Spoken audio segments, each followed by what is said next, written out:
আসসালামু আলাইকুম। পঞ্চম শ্রেণীর শিক্ষার্থীবৃন্দ, আবারও হাজির হয়ে গেলাম তোমাদের বাংলা পাঠ্য বইয়ের খুবই সুন্দর একটি গল্প, সুন্দরবনের প্রাণী। সুন্দরবনের প্রাণী গল্পটি নিয়ে হাজির হয়ে গেলাম। আমি তোমাদেরকে প্রথমে গল্পটি পড়ে শোনাচ্ছি, মনোযোগ সহকারে শুনবে, তাহলে হয় কি প্রশ্নের উত্তরগুলো দিতে খুব সহজ হয়ে যায়। সুন্দরবনের প্রাণী। বাংলাদেশের দক্ষিণে সমুদ্রের কোল ঘেঁষে গড়ে উঠেছে বিশাল বন। এর নাম সুন্দরবন। কোথায়? বাংলাদেশের দক্ষিণে সমুদ্রের কোল ঘেঁষে গড়ে উঠেছে বিশাল বন। এর নাম সুন্দরবন। এখানে রয়েছে যেমন প্রচুর গাছপালা, তেমনি রয়েছে নানা প্রাণী ও জীবজন্তু।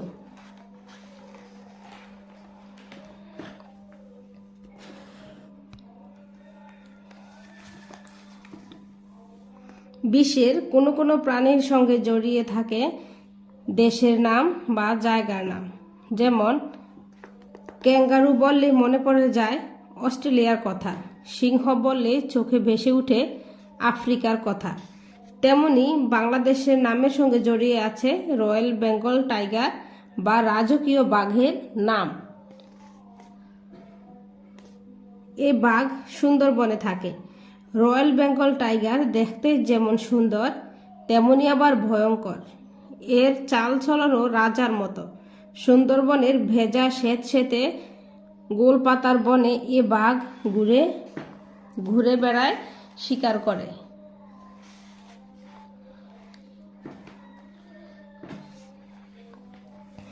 শিকার করে জীবজন্তু, সুযোগ পেলে মানুষও খায়।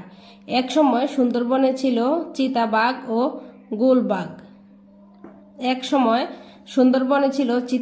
ও ওলবাঘ, কিন্তু এখন আর এসব বাঘ দেখা যায় না।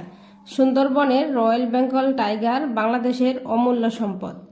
এ বাঘকে বিলুপ্তির হাত থেকে আমাদের বাঁচাতে হবে।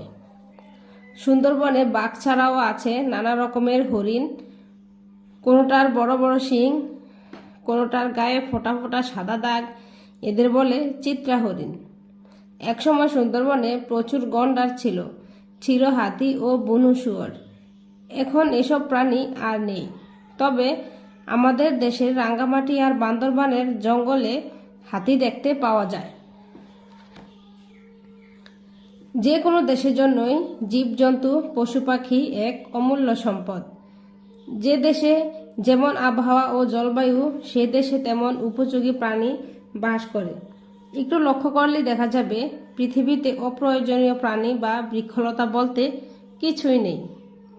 একসময় আমাদের দেশে প্রচুর শকুন দেখা যেত। এরা উড়ে বেড়াতো আকাশের অনেক উপর দিয়ে, বাসা করত গাছের ডালে।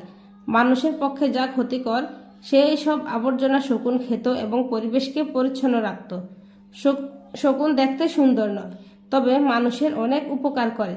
কিন্তু শকুন এখন বাংলাদেশে বিলুপ্ত প্রায় পাখি।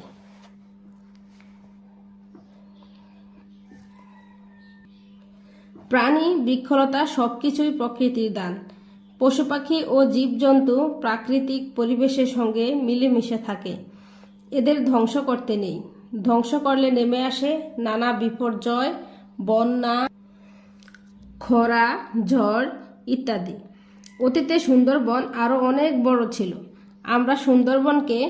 আমরা সুন্দরবনের অনেক ক্ষতি করেছি। ফলে সুন্দরবনের অনেক প্রাণী বিলুপ্ত হয়ে গেছে। যেসব প্রাণী আছে তাদের বিলুপ্তির হাত থেকে বাঁচাতে হবে। ঘূর্ণিঝড় ও জলোচ্ছ্বাস থেকে সুন্দরবন আমাদের রক্ষা করে, তাই সুন্দরবনকেও আমাদের রক্ষা করতে হবে। এই ছিল তোমাদের গল্পটি। এখন শিখবো হচ্ছে আমরা গল্পের অনুশীলনী।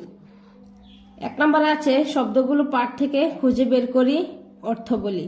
কোল, অস্ট্রেলিয়া, রয়্যাল, ভয়ঙ্কর, অমূল্য, বিলুপ্ত প্রায়, এই 6টা শব্দের অর্থ শিখব। প্রথমে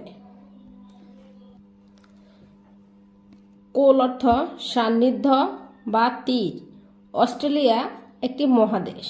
রয়্যাল মানে রাজকীয়। ভয়ঙ্কর মানে ভীতিজনক। অমূল্য মানে যার মূল্য নির্ধারণ করা যায় না। বিলুপ্ত প্রায় মানে বিলুপ্ত হতে চলেছে এমন।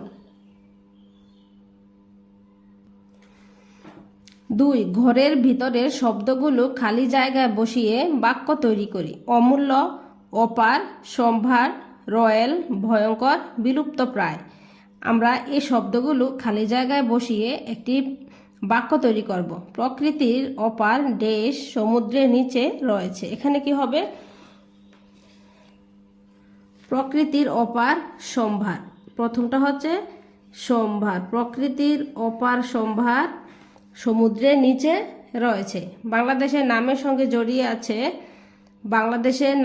জড়িয়ে আছে দেশ Bengal tiger, royal Bengal tiger, royal Bengal tiger. বাঘ দেখতে যেমন সুন্দর তেমনি আবার ভয়ঙ্কর। বাঘ দেখতে যেমন সুন্দর তেমনি আবার ভয়ঙ্কর। রয়্যাল বেঙ্গল টাইগার বাংলাদেশের অমূল্য সম্পদ। রয়্যাল বেঙ্গল টাইগার বাংলাদেশের অমূল্য সম্পদ। শকুন বাংলাদেশে এখন বিলুপ্তপ্রায় প্রাণী।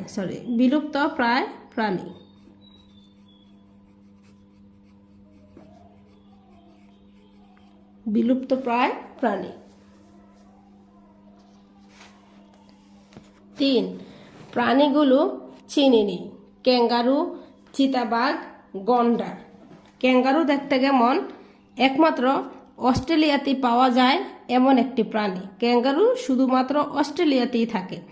এদের পা 4টি, কিন্তু পেছনের 2 পা বড় আর সামনের 2 পা ছোট। এর ফলে অন্যান্য চতুষ্পদ প্রাণীর মতো এরা হাঁটাচলা করে না।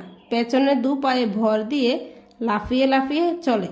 ক্যাঙ্গারু তার বুকের নিচে থাকা থলিতে বাচ্চা রাখে। চিতাবাঘ এক প্রকার বাঘ। অন্য বাঘের সঙ্গে চিতাবাঘের পার্থক্য হলো চিতাবাঘ তাদের চেয়ে দ্রুত দৌড়াতে ও গাছে উঠতে পারে। গন্ডার কালো ও ধূসর রঙের চতুষ্পদ প্রাণী। উচ্চতা ও লম্বায় গরুর আকারের। এদের নাকের উপরে শিং থাকে।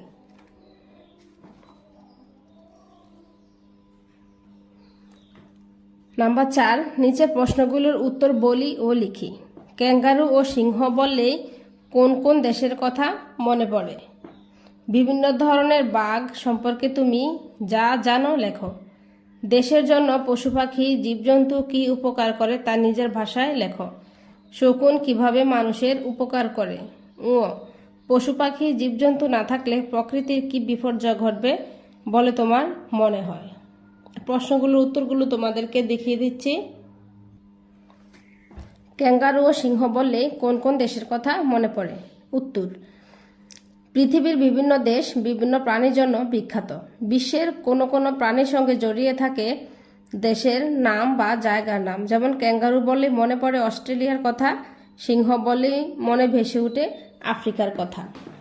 খ, বিভিন্ন ধরনের বাঘ সম্পর্কে তুমি যা জানো লেখো। উত্তর: বাংলাদেশের নামের সঙ্গে জড়িয়ে আছে রয়্যাল বেঙ্গল টাইগার বা রাজকীয় বাঘের নাম। এই বাঘ সুন্দরবনে থাকে। এ বাঘ দেখতে সুন্দর কিন্তু তার স্বভাব ভয়ঙ্কর। জীবজন্তু শিকার করে এবং সুযোগ পেলে মানুষও খায়। একসময় সুন্দরবনে ছিল চিতাবাঘ ও উলবাঘ। এগুলো এখন বিলুপ্ত হয়ে গেছে। দেশের জন্য পশু পাখি ও জীবজন্তু কি উপকার করে তা নিজের ভাষায় লেখো। যে কোনো দেশের জন্য জীবজন্তু পশু পাখি এক অমূল্য সম্পদ। পৃথিবীতে অপ্রয়োজনীয় পশু পাখি জীবজন্তু বা বৃক্ষলতা বলতে কিছুই নেই। যেমন কাক দেখতে অসুন্দর হলেও এটি উপকারী পাখি। পাখি প্রাকৃতিক সৌন্দর্য বৃদ্ধির সঙ্গে ফসলের পোকামাকড় খেয়ে পরিবেশকে পরিচ্ছন্ন রাখে। পশুর মধ্যে গরুর কথা বলা যায়। গরুর দুধ মানুষের পুষ্টির চাহিদা মিটিয়ে থাকে। গরুর গোবর সবচেয়ে উপকারী জৈব সার। এভাবে পশু পাখি ও জীবজন্তু অর্থনৈতিকভাবেও একটি দেশকে সাহায্য করে থাকে। তারপর হচ্ছে শকুন কিভাবে মানুষের উপকার করে। শকুন বাংলাদেশের একটি বিলুপ্তপ্রায় পাখি। এক সময় আমাদের দেশে প্রচুর শকুন দেখা যেত। শকুন দেখতে খুব একটা সুন্দর না হলেও খুব উপকারী পাখি। মানুষের পক্ষে যা ক্ষতিকর সেসব আবর্জনা শকুন খায়। এর ফলে পরিবেশ পরিচ্ছন্ন থাকে। এভাবে শকুন মানুষের অনেক উপকার করে।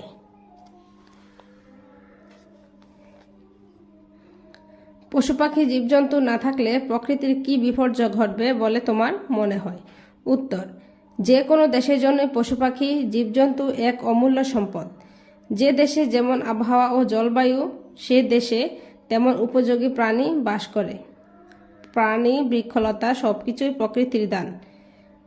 পশু পাখি ও জীবজন্তু ধ্বংস করতে নেই। এগুলো ধ্বংস করলে প্রকৃতিতে নেমে আসবে নানা বিপর্যয়, বন্যা, খরা, ঝড় ইত্যাদি।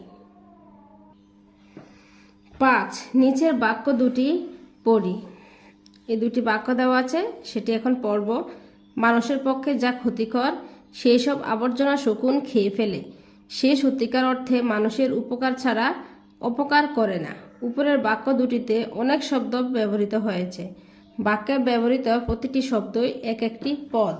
যেমন শকুন বিশেষ্য পদ, শকুন বিশেষ্য পদ, ক্ষতিকর বিশেষণ পদ, সে সর্বনাম পদ, খায় ক্রিয়াপদ ছাড়া অব্যয়পদ। পদ 5 প্রকার। পদ কত প্রকার? 5 প্রকার।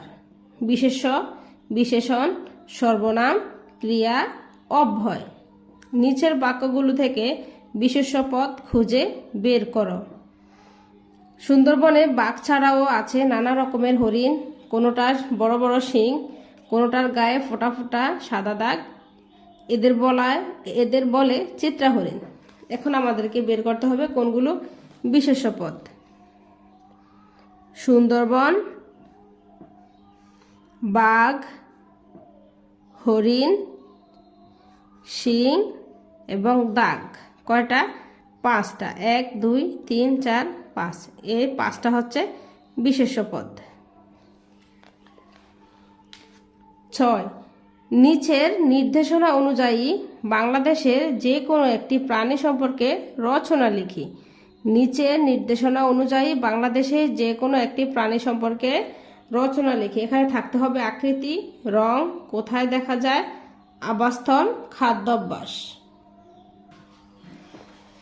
গরু। তো এখানে গরুর রচনাটা খুবই সহজভাবে এবং সুন্দরভাবে দেওয়া আছে।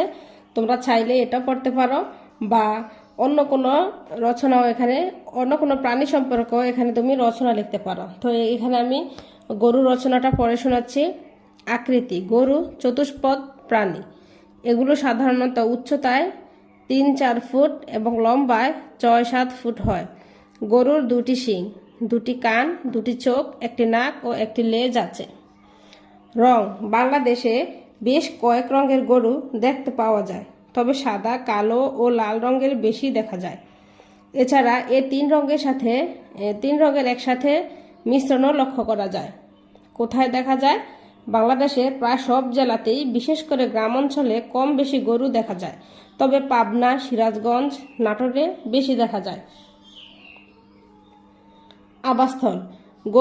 গরু গৃহপালিত প্রাণী। বাংলাদেশের গ্রাম অঞ্চলের প্রায় সব বাড়িতে গরু আছে। গরু রাখার ঘরকে গোয়াল ঘর বলে।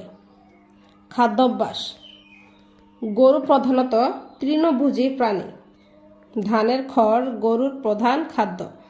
এছাড়া নানা রকম ঘাস খেয়েও গরু জীবন ধারণ করে, তবে খৈল, ভুসি, ভাত, সবজির খোসাও গরুকে খেতে দেওয়া যায়। তো বন্ধুরা, আজকে পর্যন্তই। আমার ভিডিওটি যদি তোমাদের উপকারে আসে তাহলে অবশ্যই আমার চ্যানেলটিকে সাবস্ক্রাইব করে আমার সঙ্গে থাকবে। ভালো থাকবে সবাই। আল্লাহ হাফেজ।